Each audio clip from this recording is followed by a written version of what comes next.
Hamjambo, I am Ruth Kamau and welcome to Wasafiri Africa, where we celebrate Africa and things African.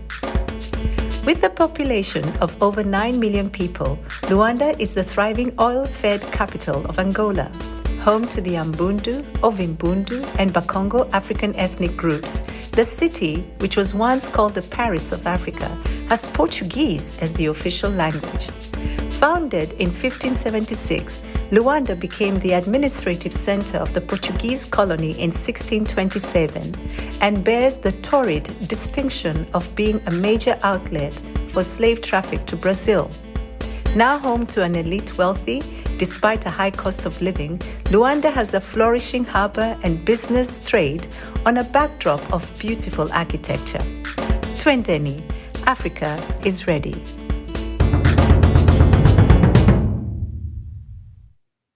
At 33, Richard Reis is already a serial entrepreneur. At the dewy age of 19, he began life in business in the high-profile, deal-making world of Hollywood before calling it a wrap and hopping into the hyper-paced universe of software engineering. In both instances, he knew nothing, but equipped with a knack for identifying trends, laser-sharp focus and tenacity, he continues to evolve to suit the ecosystem he operates in.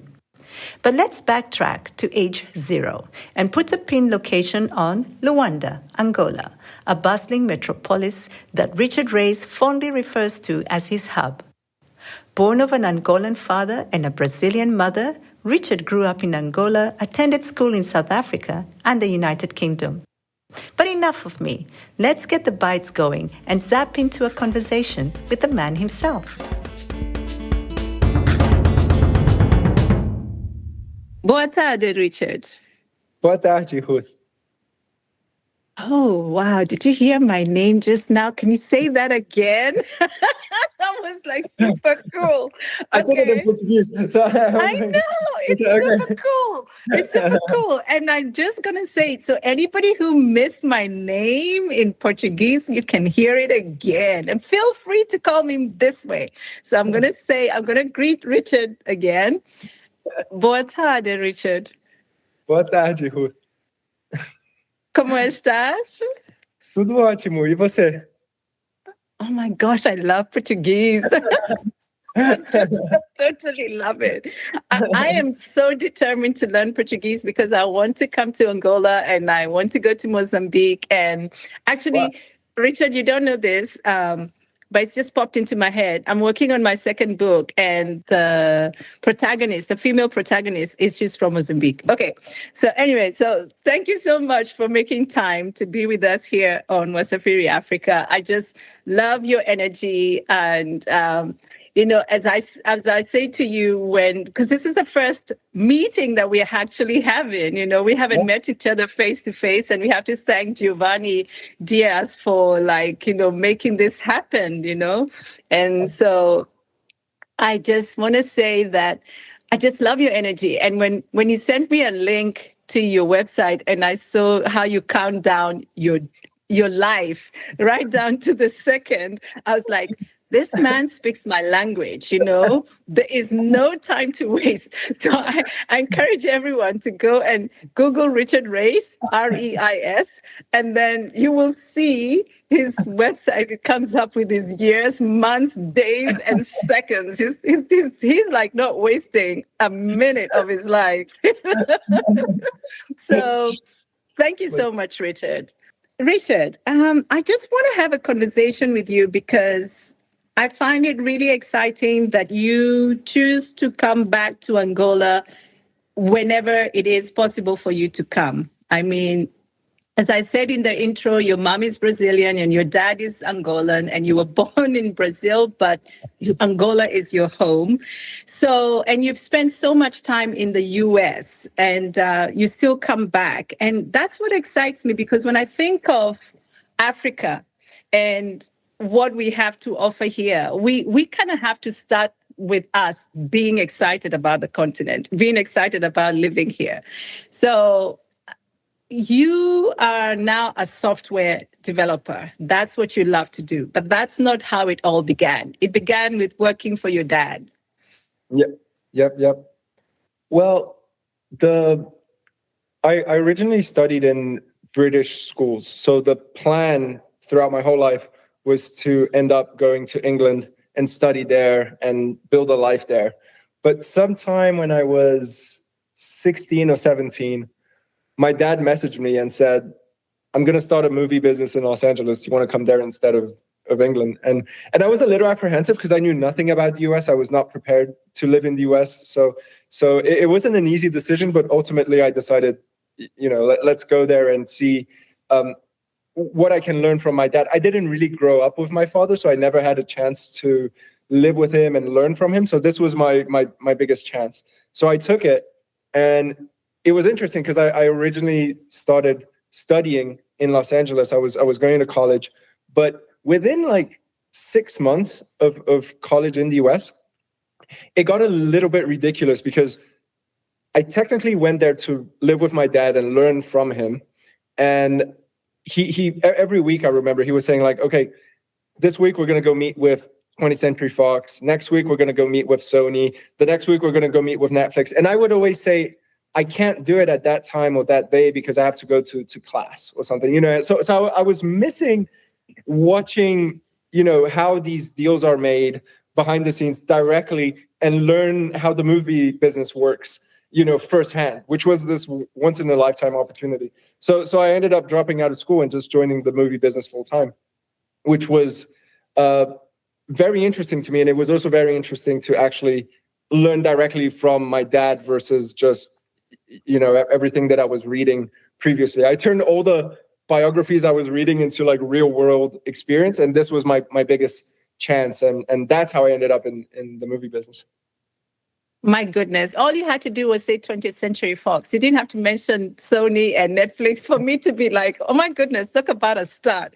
Okay, so you were with your dad in LA for a while. And how many years was that? I was in LA from age 19 till age 25 or 26. Yeah, it was quite a while. So you really got your feet very deeply, you dug yourself into that world. And so what would you say, now looking back in hindsight, what would you say were your biggest takeouts for that experience? It's a bit of, I learned what I like and what I don't like. So important. Yeah, there are things about the movie business that I like. Like it's very fun. Like when you're you're on a set and you watch the actors. Like, oh, I see these people on television, but now I'm actually watching them working. That's it's very exciting. You don't get that type of excitement from the tech world. But the things I don't like were I don't consider myself to be super social, or I don't consider myself to be a good salesperson. And 99% of Hollywood is selling, like from the directors to the scriptwriters to the actors. It's all selling and dinners and who do you know, and you have to meet the right person who's going to open this door. So it's a lot of like what I imagine the politics world looks like. And I figured out I don't love that side of it, because you're constantly selling your project to people who are not your customers. So you're selling it to the director, you're selling it to the actors, you're selling it to the producers. None of these people are your customers, So your customers are the people who are going to buy the tickets later, and you spend zero time with them until the product is finished. So I didn't love that. It's a bit like playing the lottery. Like you don't know if this movie is going to succeed or not until it's out there. So I didn't love that part of it.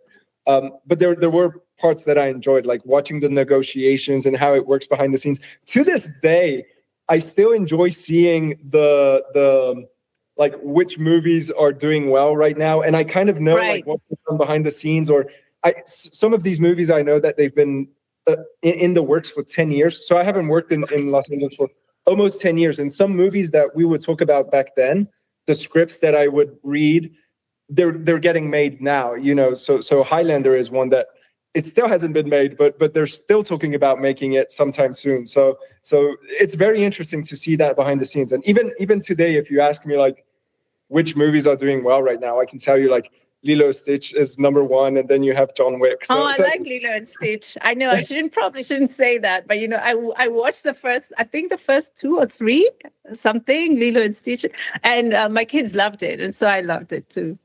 It's the live action version now. That's and that movie is crushing it right now. So to this day, it's kind of like your first love. I still pay some attention to Hollywood, but I didn't love working there, but it's still a part of me. I just can't help it at this point. It's so interesting that you said that you're selling to people who are not even your customers. I have never looked at it that way. But, I do understand that process that you're talking about. And it's so true. And it's kind of like super frustrating because you feel like you're putting so much energy and you're standing in one place. You're not like moving forward. But that is the process, and it has to happen because you have to get the right cast and the right director, and everybody has to come. So then when you were 25, you were like, you know what? I need to sell to my customers. So then you changed tack and you picked a different field. And that's when you went into software? Well, since I was really little, I think anyone from my generation would admire Steve Jobs. So it was always like in the back of my mind. And at some point at age 25, it just clicked like, oh, wait, Silicon Valley is just a drive away from where I am right now. Let me go there and see, like, what do I think about the place? So one day I just randomly drove there, and I saw, Apple and Google and Oracle and all these big companies. So ultimately I decided, like, this is super exciting. It feels like everything is happening here because the companies that I would hear about, like Instagram or Facebook, or, you see them on the news. Now you're actually seeing the buildings and you're meeting people who work at those companies. So it feels like Silicon Valley is the engine of the world, so it's like everything that happens there ends up touching the rest of the world. And to this day, like when I watch the news, you'll still see people talking about what's going on with these tech guys, what's going on over there. So right now everyone's talking about AI, and then when you're in Silicon Valley, you'll meet someone who's like, oh yeah, I work at OpenAI, or I work in Tesla's self-driving department, so that's what's amazing to me. It's like it gives a face or a lot of faces to the things you read about every day, so there's you're right in the ecosystem of it. 100%. Yeah. 100%. And those people are real. I mean, if somebody says so and so, you actually know which so and so they're talking about. You've seen them somewhere. Yeah, exactly. That must be like super exciting. And that got you going. And then you launched your first business. Well, I studied for a long time. So I went there and I was not an engineer, but I just went fully hardcore, where I just bought all these textbooks. And I started taking these engineering courses, and I lived at what's called a hacker house. So you can go on Airbnb and find these hacker houses. A hacker house is basically where everyone who lives there, it's like 20 people who live there. It was crazy.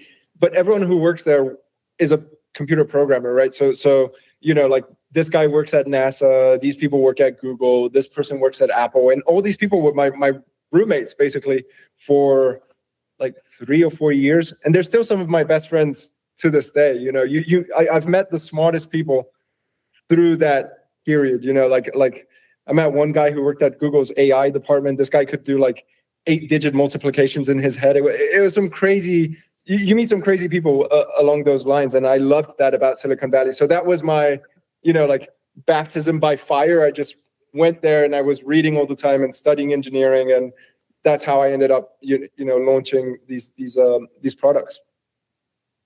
I'm just sitting here. I mean, totally fascinated. First of all, respect, because of all the work that you had to put in. People always forget the 9 yards, the reading you had to do, the learning, the mistakes, and just being in that ecosystem and constantly, being fed, just by being there. So, I think that's really important for you to mention, because when I think of my nephews and nieces, they're your age or younger or a little bit older. And it's really important for someone like you to be saying, guys, we need to put in the hard work, It sounds old fashioned, but it's a thing. It needs to be done, 100%. And you read, especially in the tech world. So you read any of these biographies, whether it's Elon or Bill Gates or the they're very different in many different ways. Like Steve Jobs was very product focused and he wanted the perfect product.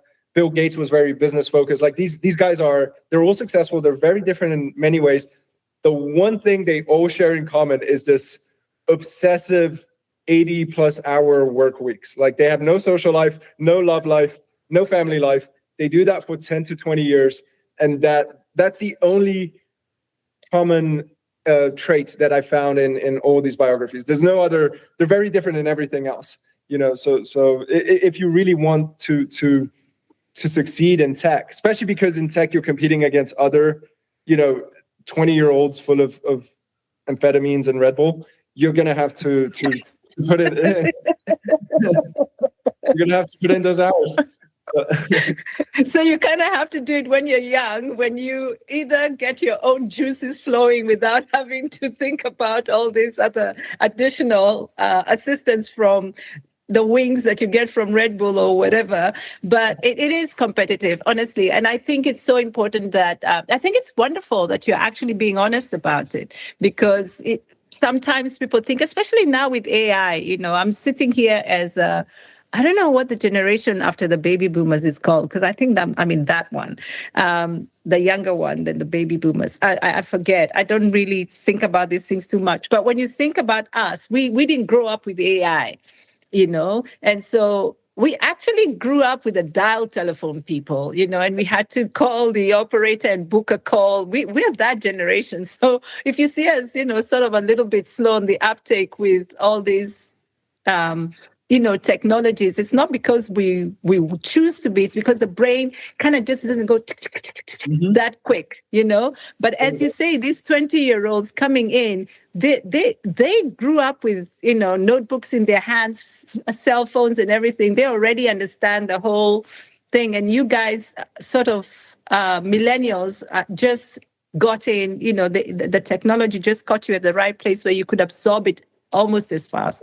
So this hacker house kind of showed you how important it is to be informed and how important it is to be with the right ecosystem. Was that the reason that maybe made you think, maybe books would be the way to go, how people can get informed, because your website's really helpful?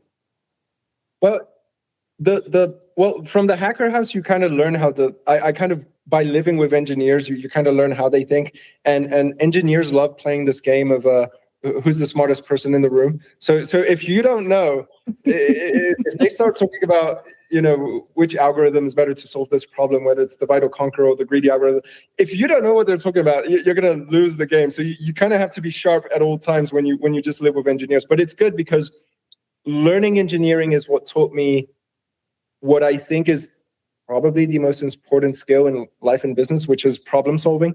Like, how do you solve a problem? How do you break it down? What are the inputs? What are the outputs? How do you break it down? What are your constraints? That's super important. That's probably the most important skill I learned. And you learn that through studying engineering.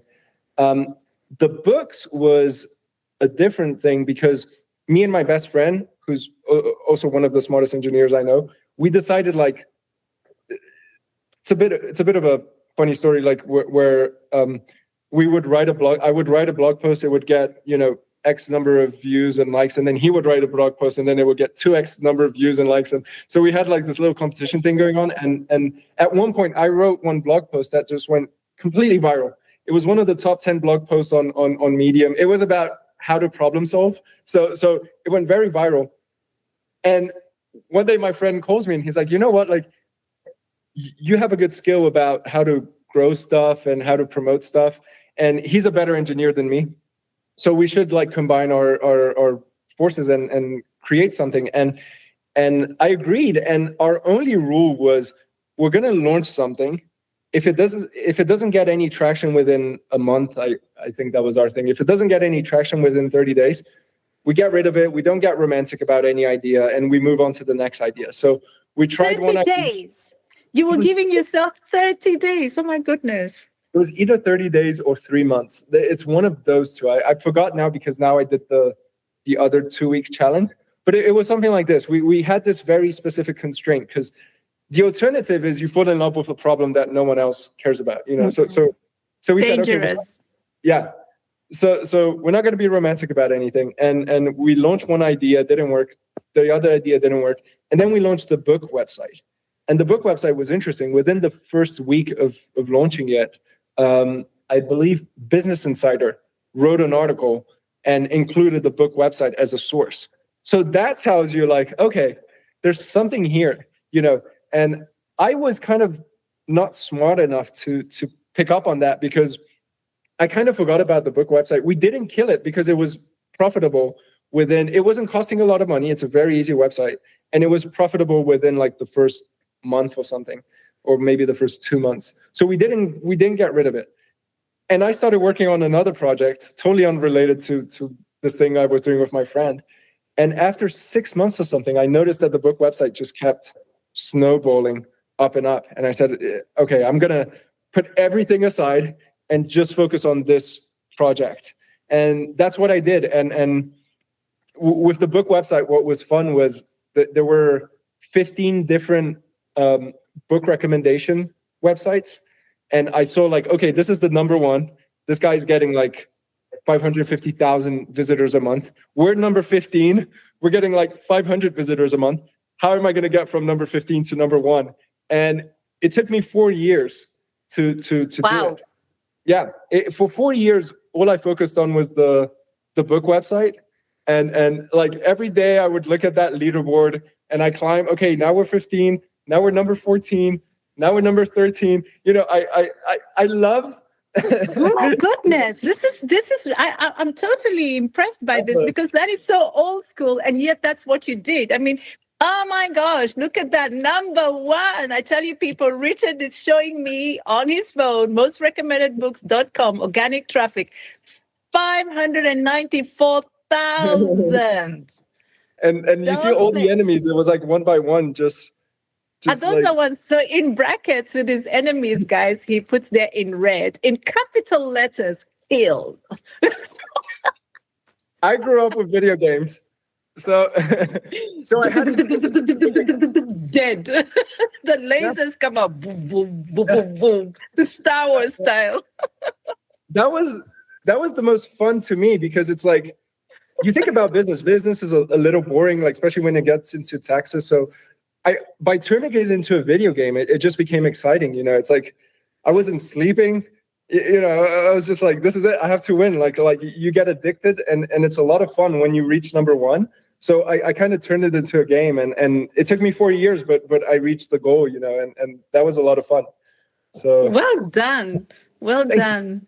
I like the fact that it was hard, that though it was hard work, you made it fun. You made it speak to your personality. And I think that's really important for all of us to kind of play to our strengths in our personality. And then you kind of just fly, you kind of soar. I love talking. So this is really easy for me because, you know, to make time to talk to people. And I also love learning, which is what excited me about you as well, because I love reading. We were brought up to read because my dad used to say it's just you've just taken in the best of someone else's brain and you've added it to your brain, so you keep growing and you keep, what do you call it, skill stacking. You keep skill stacking. You know, I've picked your word, Richard. I'm running with it. Go ahead. That's so that was in the US, right? And then okay, you did it over 4 years, so you were still going in and out, but then now, what made you think about coming to Luanda? What made you think like, LA, you know, there's no place like it. Yeah, but, you know, maybe there's something in Angola about being in Angola that I really like. What is it? Well, I was originally in San Francisco, but then COVID happened.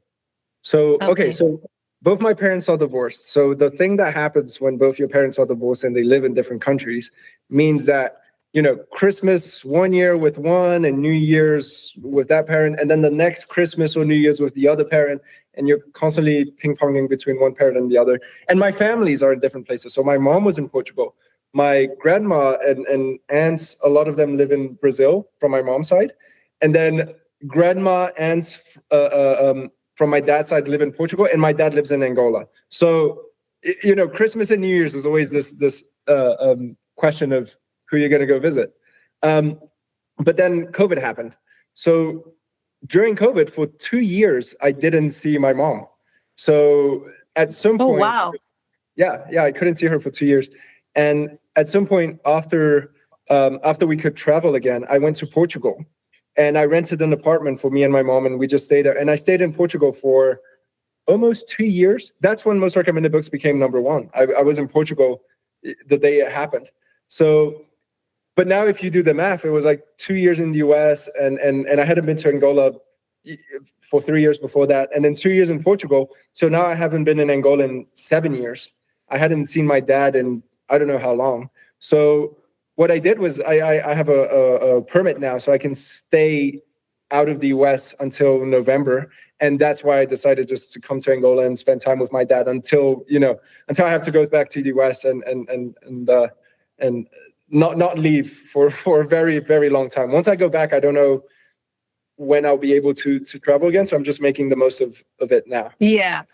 But you said to me that one of the things that you like about being in Angola is you kind of think of it as your hub.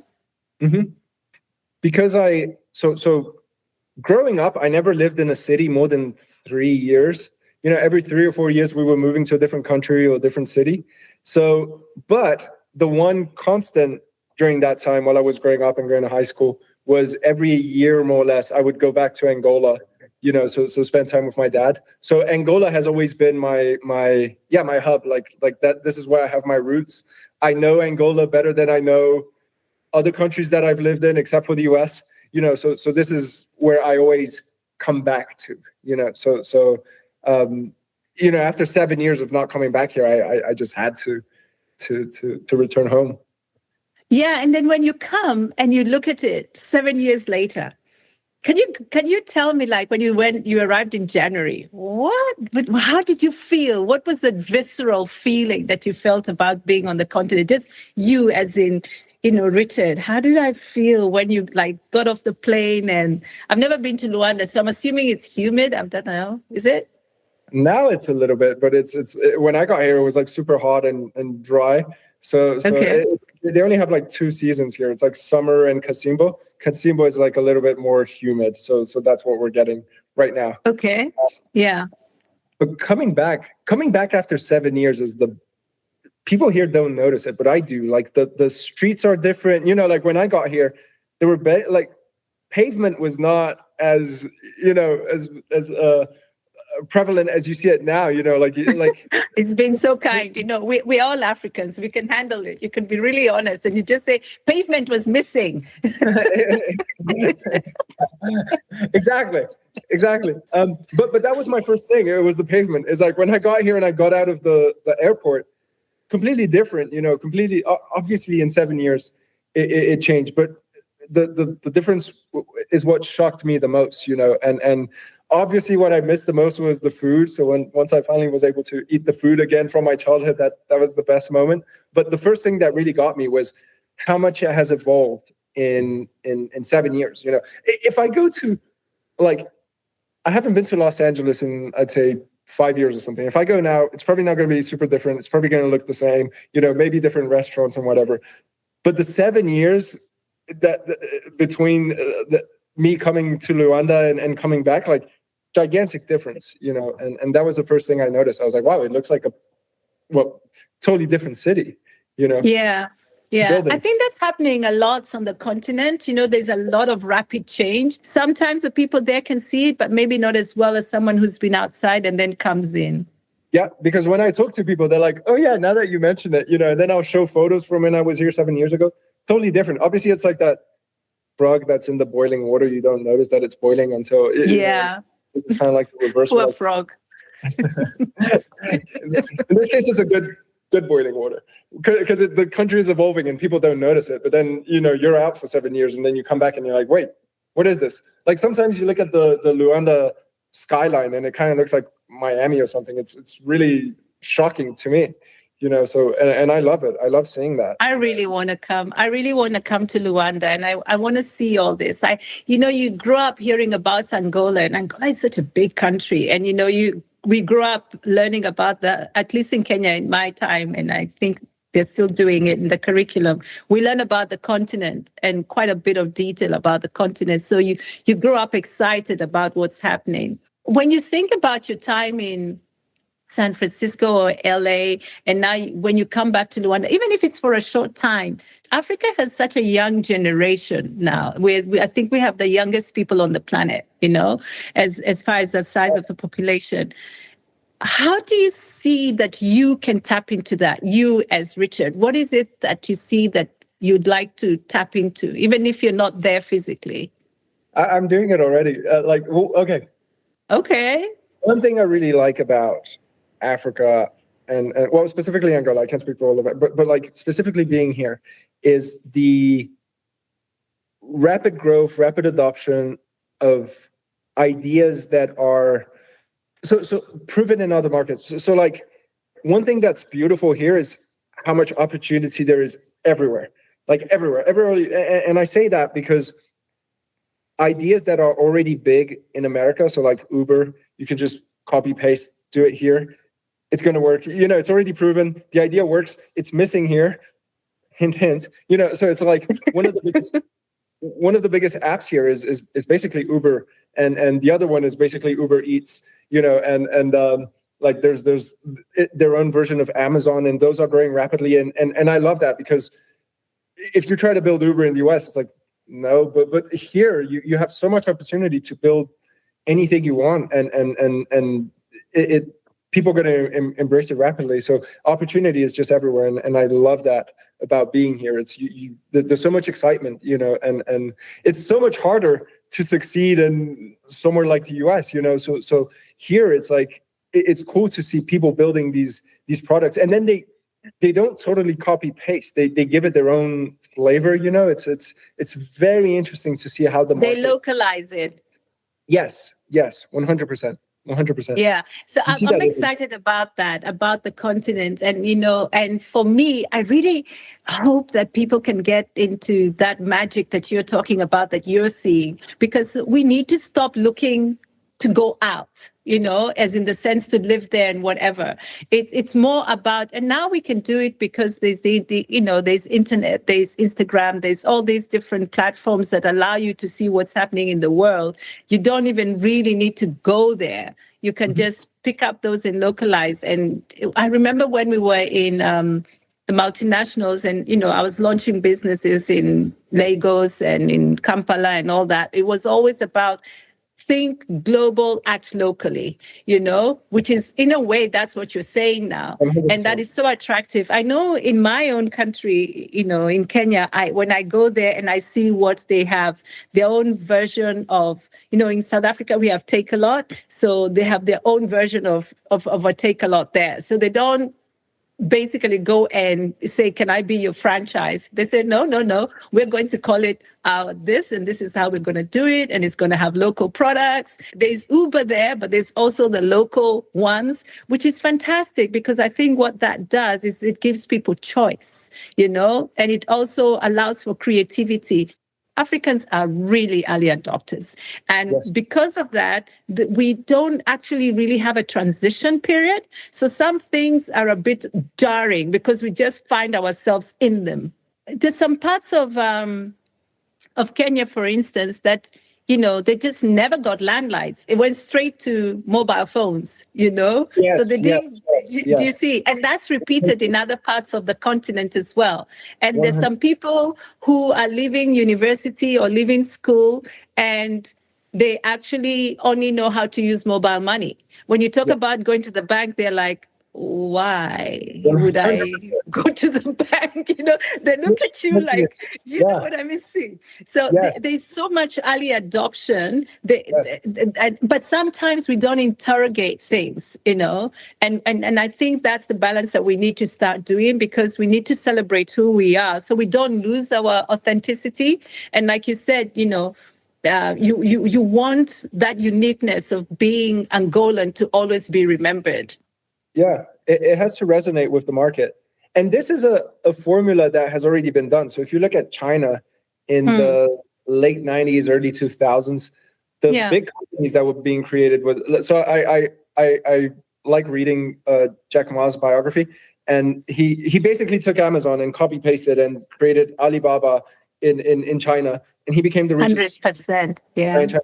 So China has already done this formula. Like now to succeed in China is much harder than it was in the late 90s and early 2000s. But now in Africa, there's still, if I look at a list of the top 10 richest people in Angola, it's going to be like oil, agriculture, whatever. There's technology. Traditional business. For now, if you fast forward 10 to 20 years from now, that list is going to be, if you look at the list of the richest people in the US, it's like Elon Musk, tech, Jeff Bezos, tech, Mark Zuckerberg, tech. So tech always ends up dominating the leaderboard. And now the same is happening with China. And I can see that happening in Africa 10 to 20 years from now. So the time to build is now, so, and because there's that rapid adoption, so like here, I don't know about here, but like, I think it's in Nigeria where credit cards are not super popular, but because they use all mobile money, and that's amazing, like it's the same thing in China. It doesn't work as well in the US, because people already got comfortable with cards. So you don't have as much leeway or opportunity to build something cool. So that's another. It's true. I mean, when you think about Kenya, like you, I tend to reference what I know better. It's not to say it's not happening somewhere else, but M-Pesa in Kenya is huge. Yes. Yeah, it's huge. And when you think it was started by a mobile phone company, it doesn't seem like the obvious thing to do. And then when you think about it a little bit more, it's the obvious thing to do because you have everybody's contacts, you have their phone numbers, and it's just a natural progression. But now, you can get your mortgage through M-Pesa. They're selling real estate. Yeah. And you don't have that in America. It's like, because people got comfortable with, this is the credit card, this is how you pay your mortgage. In China, they do have that with WeChat. So it's like, it's funny. In some ways, these countries are more advanced than America because they just jumped straight to mobile. So that's why one thing I like about like building something here is, like I said, opportunity is everywhere you look. And that's amazing. Especially for founders. So. Who would have thought in my lifetime I would have someone excited enough to say, in some ways, we're more advanced than America? I'm like, wow, take that to the bank. And this is a great example. Like you do everything through M-Pesa. Like you can pay people. With America, there isn't like you can use Venmo to pay people, and then you use QuickBooks for your taxes. It's kind of all fragmented. M-Pesa it's a great example where you can do everything in this one super app. So much more convenient, and advanced. So yeah. It's really convenient and it's really advanced, and it's really fascinating how even the oldest granny understands M-Pesa. So it's a great equalizer as well, because it's the one thing that Gen Zs and octogenarians, they see eye to eye. I'm thinking about most recommended books, and do you find, are you able to track your readers to see, or maybe the people who look at that website, are you able to track where they're mostly coming from? Well, it is English centric. So you have America, you have Australia, you have the UK. And one of the things I probably have to do is translate the website into different languages. And the other thing I see is like which book lists are the most popular, which books sell the most. So that's another interesting data point. I kind of have to shape the website around the core users or the power users. And those are the two data points that I look at.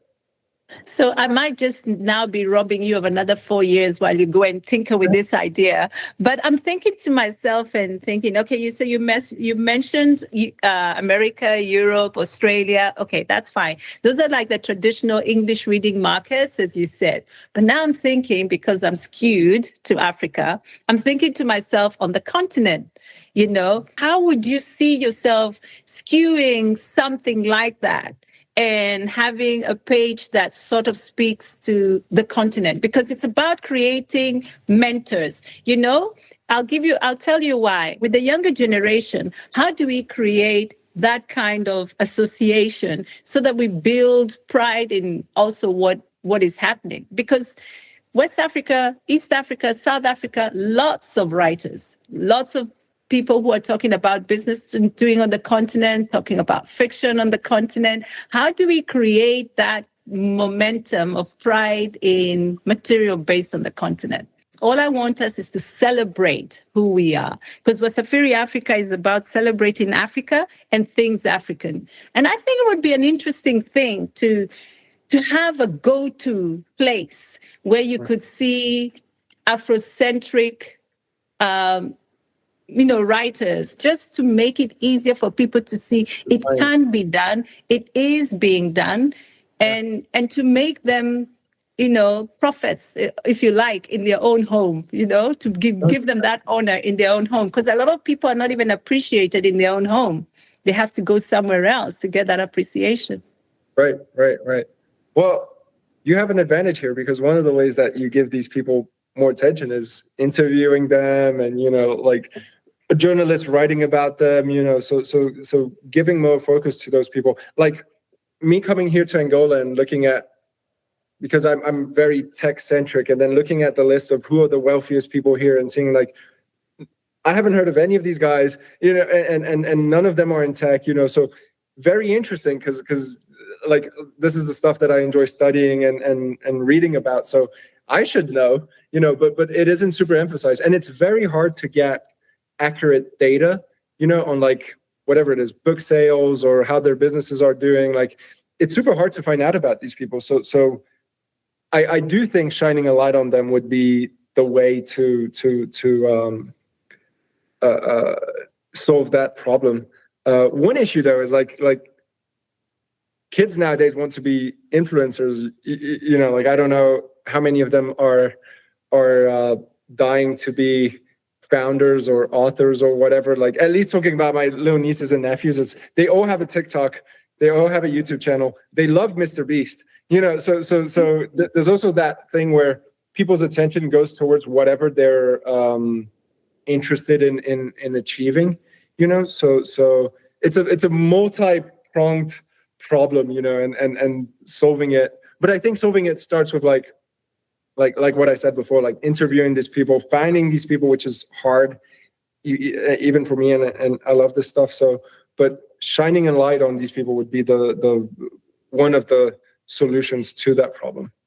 I think so too, Richard. I think it's about having the conversations, and making it known that this. I mean, Wasafiri Africa is one of many initiatives to make this happen, but it's about creating a critical mass, and then eventually the bucket is full and it starts overflowing, and it becomes cool. It becomes, my kids went to a school where the mantra was that it's cool to be clever, so that if you were nerdish and you weren't really good at sport, it was okay, you didn't have. I wish I had that in school. That would have been great. That would have been. Yeah, so I think it's important, you see. And so we have to get to a point where it's cool to be African, Yeah. I spoke to someone on Wasafiri Africa. She's developed a software that's helping young learners, and so she's in the early education field, and because here there's so many challenges with income and everything, it's about taking that tool into the homes so that the kids can continue to learn there, because in many homes in South Africa, African homes, I'm talking about lower income homes, there are no books lying around, so you don't get the habit of reading. I had that. Yeah. Yep. I wanted to buy a biography for my dad here, and it was very hard to find. So that is one problem that should 100% be solved. Yeah. So that habit of reading, it doesn't come from the home. It's something that's taught at school, and that's, at a certain subject. But, I read to my kids. I read them bedtime stories. I bought them books. I left books lying around. The fact that they enjoy doing that now, it's almost like a no-brainer, But that's what she's trying to do with this software. And she was saying that now for her, to go to the States, she's never been to the States, but if she were going to the States, she wouldn't feel disadvantaged to be an African because Africans are winning Grammys, you know? Yeah. No, So it's so she thinks it's cool, you know. It's no one's going to ask her, "Oh, are there lions roaming in your neighborhood? You know, did you sleep in a tree? Where did you learn your English? You know?" Yeah. No, people would ask me that when I say I'm from Africa. They're like, "What?" And like, but it does start. The thing I was saying about the podcast, interviewing these people and shining a light on them, is a big one to create that pride. And entertainment is another big one. I've never seen so many people in America telling me that they're half African as when the Black Panther movie came out. You know, so it's right, like, Wakanda forever. Made exactly that movie made Africa look so cool that so many people were like coming out of the woodwork and telling me, you know, like that they're also, you know, great grandfather was African. You know, so but entertainment. It sounds like it's kind of like my little nephews who want to be influencers. It starts with their entertainment, and then the entertainment influences whatever they see as cool or desirable, you know. So that's one thing you learn in Hollywood. Hollywood is really good at doing this, where if one entrepreneur succeeds, they'll make a movie about it, like Mark Zuckerberg. They'll make a movie about exactly them, documentaries, books, you know. So America's amazing at exporting the dream of, like, you know, oh, I want to be a business person, you know. So I'm a huge believer in entertainment being a big influence there. Maybe that's like a Hollywood centric view, but I've seen it over and over. I don't think you're. For me, I share that view with you, Richard, because I think that when something entertains you, you know, it catches your interest, it moves you, and so you buy into it on a subconscious level because you know you're so caught up in it and everything. I remember I think I mentioned to you at the outset that, you know, I started writing plays, and so my first play I wrote when I was 15, and I had amazing good fortune with that. It went on to be to win at the national level, and so when I left school, I started writing commercially. And so I was talking about people like us who are now the new generation, if you like. You know, I was born in the 60s. So we had now left university. And so we were the post-independence children, if you like, who had made good or whatever. And now we were living in the urban areas and we were having these modern lifestyles and having all sorts of issues with relationships and parents who don't understand why you would live with someone without getting married, you know, things like that. We had a name for it called Come We Stay, you know, because yeah. But anyway, so those are the kind of things that I was talking about. And also during our time, that's when HIV came out. So one of my plays was about that. And so I was sort of holding up a mirror on what was happening in society within this particular niche of people whose lives were not being talked about. And I didn't realize that until I reflected later on. I was just doing what came naturally to me.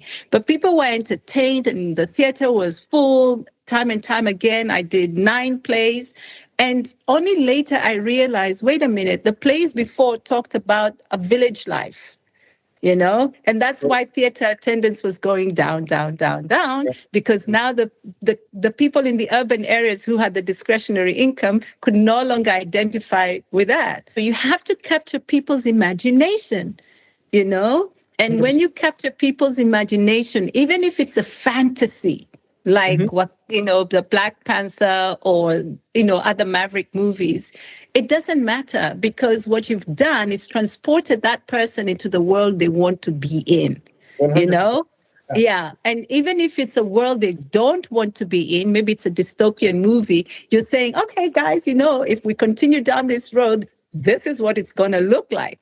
And then people start drilling back, whether it's with climate change, you know, or even questions about AI, you know? 100%. It's funny how much influence the Black Mirror TV show has in Silicon Valley real world conversation, you know, and I this is part of the reason I'm such a huge believer in entertainment. Like I don't like talking about politics, especially in America, It's like everyone's favorite pastime. But one of the topics I don't like listening about, like talking about or arguing about, is gun control, right? And that's a huge debate there. But there's one comedian, I think his name was Jim Jeffries, and he did this bit on gun control. And I've watched that bit like 20. It's so funny.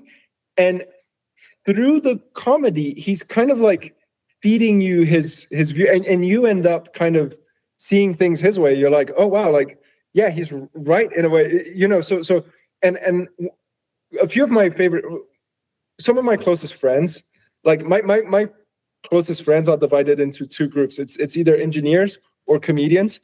I love comedians, and one of my closest friends who is a comedian, I asked him like, what is it about comedy where like, I don't like talking about politics, especially in America, because it's very touchy subject, but I love this bit, you know, like this thing about gun control. What is about comedy? And I love the phrase he used, which was, he said, comedy makes the pill easier to swallow.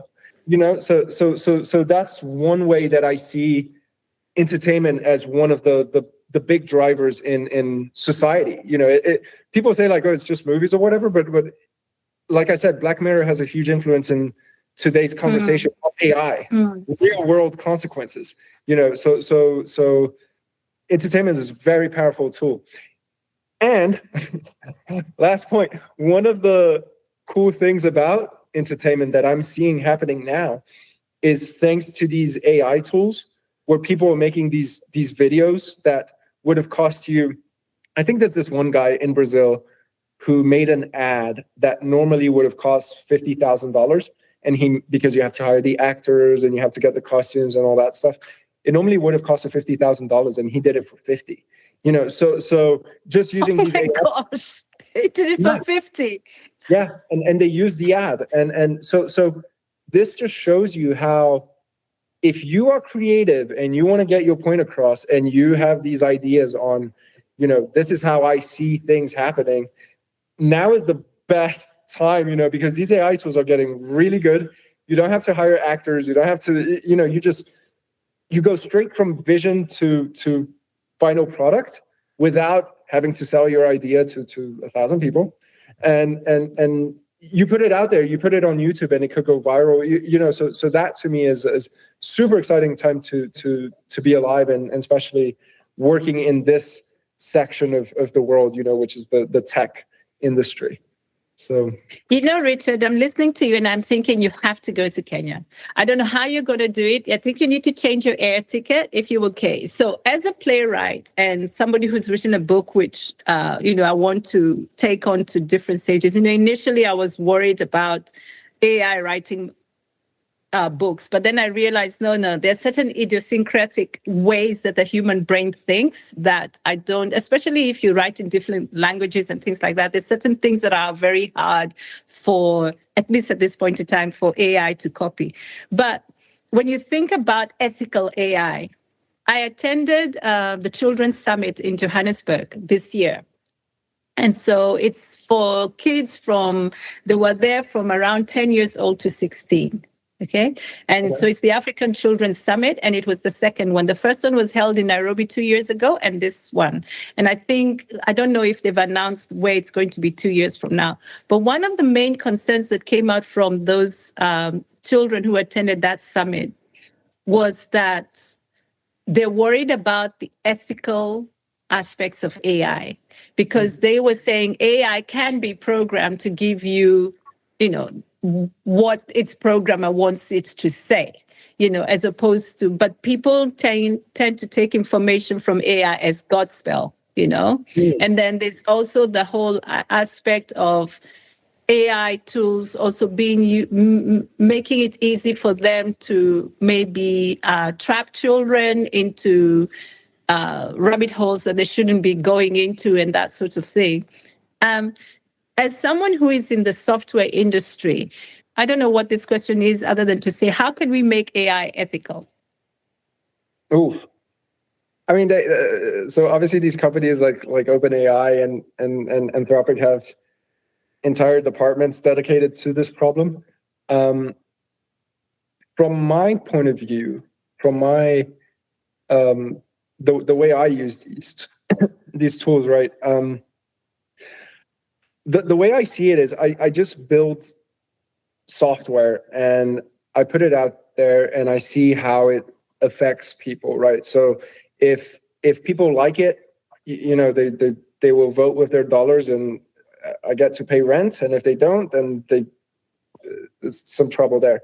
And the ethics of it is very tricky for me because, at least from how I'm building it, right? So forgetting the AI labs and how they're approaching the problem, from me, when I decide should I build this thing or not, there are some dangers, some Black Mirror level dangers. And this is a very real world example. So I noticed that one of the big AI trends right now is AI girlfriends. So people are building these girlfriends.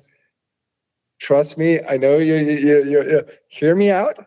And so gigantic trend right now. And I was like, let me give it a try. So me and another best friend of mine, like we said, like these apps are getting Instagram levels of interaction. You know, like how people spend 5 hours on Instagram per day. Same thing with these AI girlfriend apps. Like it's insane how much time people are spending on these apps. So me and my friend were like, okay, why not? Let's just give it a try. So we gave it our own little flavor. You know, you kind of have to do things a little bit different from what you see other people doing. And I put it out there, and I've never had such a contentious app as this one, because everyone asked me about the ethics of that. So this is why me as a builder, when I approach ethics, I kind of have to obviously I have to impose my own morals, right? That's one thing. And I try to do that with this app. But at the same time, when users ask for something, there's this question of like, do you impose your morals on people, or do you say people are grown-ups? You know, like as long as your customers are not children, like totally different subjects. But if your customers are adults and your adult customers are saying, this is what I want, now you have this dilemma, right? Because it's like, you want people to eat salad, but they're telling you that they want a burger, and it's like and this is a very interesting topic, because also is the real girlfriend salad and the AI is the burger. And in a way, well, no, because at least in the AI girlfriend space, one of the problems with these AI girlfriend apps is that they end up being basically pornographic. It's basically so I had to impose my morals and say, I'm not going to do that, but let me try and see if I can still make it a compelling app without the that side of it. So very hard problem to solve. I think I've done a pretty good solution. Some users will spend 8 hours per day talking to the AI girlfriends, the app that I've built, which is, I've never, trust me, like no one spends 8 hours on my book website, looking at. But they've gone to read the book, Richard. That's why they're not on the app. They've gone to read the book. Well, my analytics don't show that part, so it's insane how much time people spend on these apps. But then you have to be very careful with like you don't want people to get addicted, and when I do the AI girlfriend thing, it's like, one of the criticisms I get is like, well, people are not going to, talk to real life guys and girls now because they have this perfect AI who's like built perfectly for them. But then when my users message me, some of them will say things like, this makes me very happy because I'm in a wheelchair. I can't find a partner. Like, I don't have a social life. Like, my parents died, like whatever it is. And this is giving me like, it's like someone cares about me, someone likes me, so I'm walking this very fine line, of ethics, me personally. So taking away the AI ethics thing, this is the best example that I have of like, you have to have your ethics, but at the same time, you have users, right? And they're adults, and you kind of have to know. There's a famous Silicon Valley investor, so Reid Hoffman, who also created LinkedIn. and I don't know if he said this like tongue in cheek or not, but he said, from now on, I only invest in one of the 7 deadly sins. So it's like LinkedIn is pride, Snapchat is lust, McDonald's is gluttony. You want to like, so he says, if you build something on the 7 deadly sins, it's going to succeed, because people will say like, I only eat salad, but really they want a burger, you know? And if you see it like McDonald's market cap, it's much bigger than whatever salad company you can think of, you know? So it's like, you have to you have to be moral in a way, which is like, I didn't go the route that a lot of these AI girlfriend apps are going, and I'm never going to do that. But at the same time, like, it's a bit of a tricky situation where you're kind of like, okay, users are asking for this. I'm not going to go that far. So, you know, what's the 50% path here? Yeah. Yeah, I can understand why those 7 deadly sins would be attractive, because it's about pleasure, you know, and humans gravitate towards less pain. And if you go to do what you want to do, then you're going to have less time to feel bad about yourself, and your self-esteem is going to be boosted, so there'll be less pain. So I think the whole pain avoidance thing in human nature is very, very high, very high. Yeah. And so when you talk about being a monk, you're going to the pain side as far as, you know, traditional thinking is concerned. It's not necessarily true, but as far as mainstream thinking is like being a monk, oh my gosh, you know, this is going to be really hard. How many times a day do I have to pray? And then I can't eat this and I can't eat that. So I understand why the pleasures. And with the 7 deadly sins are connected to human pleasure. But this is a subject for another day. I am not letting you go, because you've just opened a whole being upon it, you know, in my head about it. So hopefully you'll indulge me in the future and we can come back to it. But before I let you go, I know you don't spend a lot of time on the continent, but whether you're on the continent or whether you're in LA, I mean, African food is something that you kind of find in different places. And I know you said that when you came, one of the things that you most enjoyed when you got back this year was just eating the traditional food. So what food would you recommend for us to eat in Luanda? Oh, fungi, of course. Every Saturday there's a fungi. What's Fuji? Where is fufu from? I forgot. Oh, fufu is it's on your side of the world. So It's West like Africa, it's like pub, yeah. You know, Pub. everybody who's wondering what strange voice was that just came. Pub just got a voice. It's Giovanni. It's amazing. Food makes people unmute themselves. Yeah. Nothing got him to unmute his mic until right, Richard? He wouldn't unmute, and then we started talking about food, and he's like, "No, you have to know, fufu is like pub, you know." Every single time we talk about food on Wasafiri Africa, people get so animated, you know? Okay, so that's it. Fuji is like pop. Okay, yeah, it's Central Africa, West Africa, but you have a different way of preparing it than Eastern Africa, but it's the same thing. Yeah. Mm-hmm. Yeah.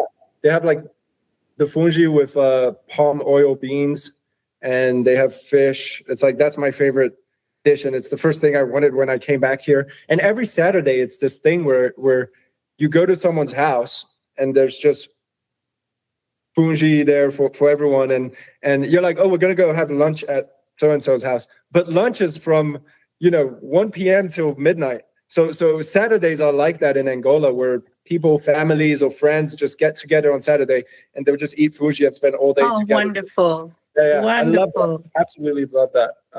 So yeah, it's funny, like the food is one of those things that I most missed. It kind of sounds ridiculous when you say it out loud, but it's true. This is what I grew up with, and it's kind of like what gives you warmth, and having that thing where the whole family is together is one of the things that I just love, like the one of the traditions I love here. Yeah, it's like the comfort and the security that all comes in that moment. You don't even realize it's happening. What about music from the continent? Where do you like your music from? I actually don't listen to a lot of music. And that's a funny, okay, you were talking about the monk thing. And I lived in a Zen retreat for 4 months during COVID. So I couldn't go to Portugal. I couldn't go to Luanda. And I was like, there's this really smart Zen master that everyone seems to admire. And right now, like normally his retreat is full and it has 20 plus people. But right now, no one is there because of COVID. So I'm going to have this guy to myself, for 4 months. So I lived there for 4 months. And it was meditating many hours every day. And I just read like 20 meditation books during those 4 months because there wasn't much more to do than read, meditate. And one of the things I noticed was how many brain cycles I was spending on music or TV or Instagram. So I have this habit of every few months I just deactivate my Instagram so I can focus on work. And I got that from the meditation retreat, because when you're meditating and you sit to meditate, you just realize how, like this song is just playing in your head over and over again. And it's like, you sound crazy at one point because you won't notice because you're like walking around the house and you have this song stuck in your head. So my music listening is very, catchy. I do hear music here because they'll play it every weekend, and I do hear the Angolan songs, but I kind of lost that habit of music or TV all the time, because I realized how much time I was spending. Like, I should be focused on work right now and most recommended books, and I still have these lyrics. Like, you can't control it, and if you try to control it, it just gets louder. Oh That's my God. interesting. I never thought of it of brain cycles. Yeah, but I totally hear what you're saying. So on the continent, where would you like to go? Okay, you have to say, don't worry about saying Kenya, because I told you to go there, but you can say whatever. Kenya? No, you know where I want to go back to South Africa. I have not been there in a long time. And I was there when I was very little. And everyone says to go to Cape Town. So that's like one of the places that like I have the memories. They're kind of blurry in my head. I'll hear Trevor Noah talking about South Africa, and I'm like, like some of these things kind of resonate. And I just have to go back there and see. It's obviously super different, but like that has been on my list for a while. It's like, I wonder what it's like, because I was there really little. I have these fuzzy memories, and I just want to see those same places that are still in my memories and in my family pictures, and just see them again. So that's on my list. Yeah, I mean, I think the continent is amazing, and especially now for your generation, there's a lot of flights that have popped up that enable you to go to different parts of the continent quite easily.